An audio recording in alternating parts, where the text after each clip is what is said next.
Is this a bridge too far? Is this the thing that's going to make everyone come together and say, okay, enough is enough? Well, I know this is why those Democratic vets put out that video last week. Now, without, speculation, I can't speak to the law of it. I don't know, I'm not a geopolitical expert, but in terms of the law of it, you're right, Sarah. That is why those Army vets explained, do not follow, you do not have to follow illegal orders. The women of The View have jumped on the bandwagon of fear-mongering our service members and defending the Seditious Six Senate Democrats. Let's get into it. Then you have Defense Secretary Pete Hegseth. He's taken a lot of heat over a report that he had an order to kill everyone on board a Venezuelan boat of alleged drug traffickers, which led to a second strike that killed the 2 survivors. He boasted about these strikes several times on social media, but denies the report and insists everything was done lawfully.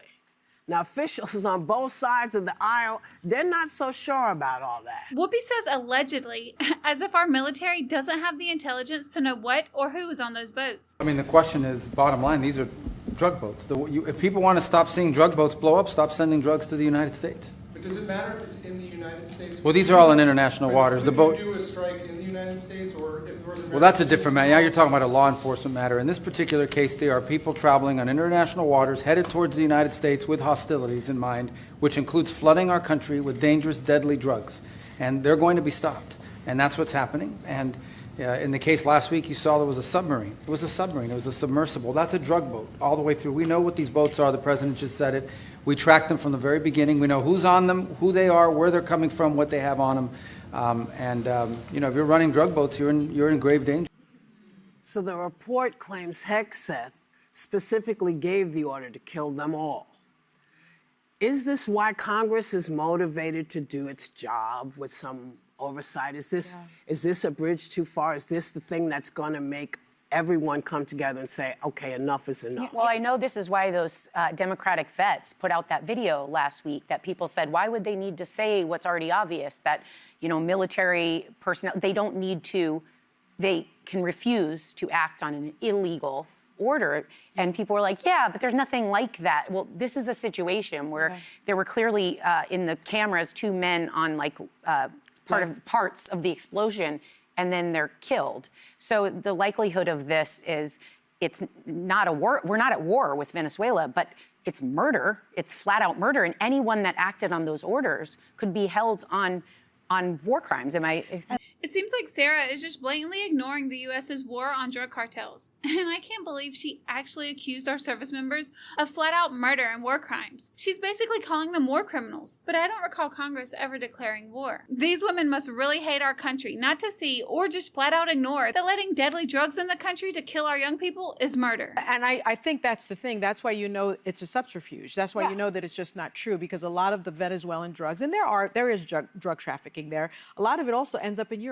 It does not end up in the United States. A lot of the fentanyl, which everyone is very concerned about, comes from Mexico.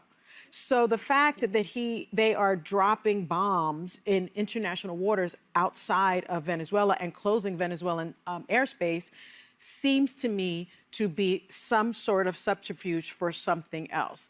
Now, without, speculation, I can't speak to the law of it. I don't know, I'm not a geopolitical expert, but in terms of the law of it, you're right, Sarah. That is why those Army vets explained, do not follow, you do not have to follow illegal orders. You know why? Because if this is deemed to have been war crimes, which by all accounts right now, there are 7 sources that said Pete Hegseth did say kill them all, even after there were 2 survivors. What you're supposed to do under international law, you are supposed to take those fighters as war criminals, prisoners of war, and you're supposed to give them refuge, and you're supposed to take care of them, and then you are supposed to put them into a court of law. Instead, they killed them. That means the person who gave the order can be held accountable and put in prison.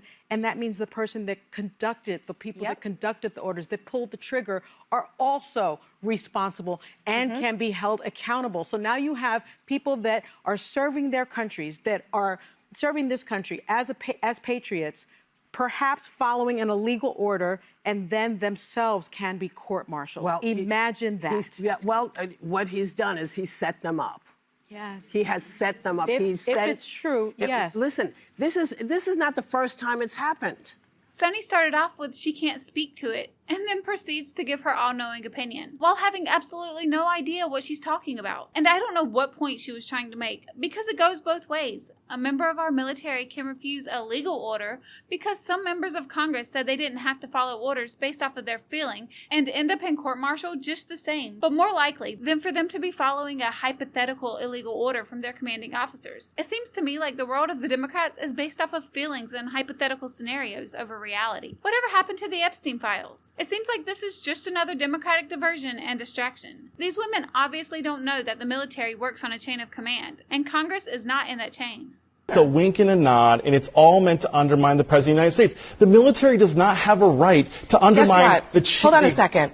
In this country, you do get to undermine the President of the United States. Not if you're in the military. No. He's the commander-in-chief. If you are a member of Congress, you absolutely, in this country, have a free right to undermine the President of the United States. You know that, undermine right? the commander-in-chief. Now let's hear what Anna has to say about this, because she knows all about corrupt dictators and drug traffickers. The ironic thing about this is, so he's doing all of this against Venezuela. And let me just be clear, Nicolás Maduro in Venezuela is a horrible, cruel, corrupt dictator. The day he leaves, whether it is to a hellhole somewhere or if he dies and goes to hell, I will be very happy. But I think America needs to ask themselves, do we want to perpetrate regime change in the region? Donald Trump is trying to convince Americans that this is about fighting drugs, and this is because Maduro released crazy people, opened up the jails and the insane asylums and sent people here. That second part is flat out lies. There is no evidence of that. On the drug aspect, Oh, okay. Anna says there's no proof. Well, here's a press release from Congressman Pfluger on Venezuelan prisoner caravans coming to the U.S. southern border, which was written on September 22nd, 2022. And it says Congressman August Pfluger, the top Republican on the House Homeland Security Intelligence and Counterterrorism Subcommittee, sent a letter to Homeland Security Secretary Alejandro Mayorkas regarding the recent Department of Homeland Security intelligence reporting indicating that the Maduro regime is releasing violent prisoners from Venezuela to be sent in migrant caravans to the southwest border, stating that President Biden's open border policies have allowed millions of illegal immigrants, including criminals from other countries, across the U.S. border. And he goes on to say the Biden administration must answer to the American people on why they refuse to work with Republicans to secure our border and prevent terrorists and criminals from entering the U.S. Read the full letter below. And then it goes on to say, Dear Secretary Mayorkas, I write with great concern for the safety and security of the American people. Since President Biden entered office, there have been nearly 3.4 million migrant encounters at the southwest border, and an additional 900,000 known gotaways who evaded U.S. Border Patrol agents. Separately, 78 people whose names appear on the terrorist screening data set were encountered attempting to cross the U.S.-Mexico border between ports of entry this fiscal year to date. The policies this administration has implemented regarding our immigration and border security are encouraging foreign terrorist organizations and transnational criminal organizations to take advantage of our vulnerable southwest border. In a frightening new development, the illegitimate regime of Nicolás Maduro Moros in Venezuela may now be deliberately sending violent criminals to our borders. There have been reports of a recent Department of Homeland Security intelligence report indicating that the Maduro regime is releasing violent prisoners from Venezuela to be sent in migrant caravans to the southwest border. Allegedly, the intelligence report directs Border Patrol agents to search for Venezuelan convicts, including possible FTO and TCO affiliates attempting to enter the U.S. Despite this, however, it is particularly difficult for Border Patrol agents to identify Venezuelans with terrorist affiliations and criminal records, given poor diplomatic relations and gaps in information sharing between the United States and Venezuela. We have previously seen the dangerous consequences that a lack of intelligence sharing creates. In April 2022, due to the Biden administration's policies, the Border Patrol released Ensardo Garcia Amando into the United States. 3 days later, Garcia Amando was flagged by the Federal Bureau of Investigation's Terrorist Screening Center as a positive match within the TSDS. It took 2 more weeks for the U.S. Immigration and Customs Enforcement to arrest this individual. Garcia Amando is a Colombian citizen, a country that has a relatively robust information sharing relationship with the United States. This gap in security and intelligence underscores the lack of visibility the Department of Homeland Security likely has into how many individuals present within the TSDS have been permitted to enter the country under the Biden administration's watch. The number of Venezuelan migrants encountered by U.S. Customs and Border Protection has increased nearly 3,000% from fiscal year 2020 to fiscal year 2022. Given the reports of the deliberate, nefarious actions of the illegitimate Maduro regime, it is more important than ever that CBP has the tools and capabilities in place to identify foreign violent criminals, affiliates of FTOs, and affiliates of TCOs. In our continuing effort to seek transparency and accountability on behalf of the American people, please provide responses by October 4th, 2022. We ask you to provide answers to these questions in a timely manner. And then he gives a list of questions. Now, I'm not going to read through them all, but please feel free to pause the video and read them for yourself. Very little of the drugs that go through Venezuela actually come to the United States. That is not the preferred path for drug dealers. The preferred path actually goes through the Pacific coast, through Central America. And you know what Trump did this weekend? He announced he was going to pardon the former Honduran president, Juan Orlando Hernandez, who actually is in U.S. prison right now with a 45-year sentence for having flooded the streets of the United States with cocaine for decades and decades. This was a case that was investigated. The lead investigator in this was Trump's lawyer, the guy he's got like second in command at DOJ, Emil Bove. This is a guy, this Juan Hernandez, who boasted about, I'm going to get the gringos, I'm going to stuff cocaine up the gringos' nose. He got allegedly, or it was shown through the prosecution, $1 million bribe from El Chapo, one of the worst drug traffickers in history, in order to allow the drugs to go through to Mexico. So you can't, on the one hand, be portraying yourself as the fighter of drugs, and we're going to go to war against Maduro and against Venezuela because they are flooding us with drugs, which they're not. And on the other hand, pardon the guy who actually did flood us with drugs. Well, Minister, you've made so clear how you want to keep drugs out of the U.S. Right. Can you explain more about why you would pardon a notorious drug trafficker? Well, I don't know who you're talking about. Which Juan one? Orlando Hernandez. Well, I was told, I was asked by Honduras, many of the people of Honduras, they said it was a Biden setup. I don't mean Biden. Look, Biden didn't know he was alive, but it was the people that surround the Resolute desk, surround Biden when he was there, which was about very little time. And the people of Honduras really thought he was set up and it was a terrible thing. He was the president of the country. And they basically said he was a drug dealer because he was the president of the country. And they said it was a Biden administration setup. And I looked at the facts and I agreed with them. What evidence can you share that he was set up and that he wasn't? Well, you take a look. I mean, they could say that you take any country you want. If somebody sells drugs in that country, that doesn't mean you arrest the president and put him in jail for the rest of his life. And that includes this country, okay? To be honest, I mean, if somebody does something wrong, do you put the president of the country in jail? They said it was a Biden setup. It was a Biden administration setup. How does Anna know what drug traffickers' preferred method is? Who is she to say? Does she have eyes on the ground or some sort of secret intel? Because their preferred method is probably any method that works. There is no preferred method besides not getting caught. I just find it so funny how mad they are that they'll go to the extent of defending criminals who want to destroy our country just as a way to bash Donald Trump. Now, as if all of that wasn't bad enough, just listen to what Whoopi has to say. I personally find it quite disturbing what it is I feel like she's trying to insinuate. Because every day I was gone for 2 weeks. In Naples, Italy. Wow. But we had the best time. And it was say, starring in a fake soap opera sounds so much better than living through the real one. Well, one doesn't ever stop living in the real one. You know, I didn't need to take it with me. Because everyone there is aware. Are they? Oh, yeah. But, you know, this is the thing about other countries.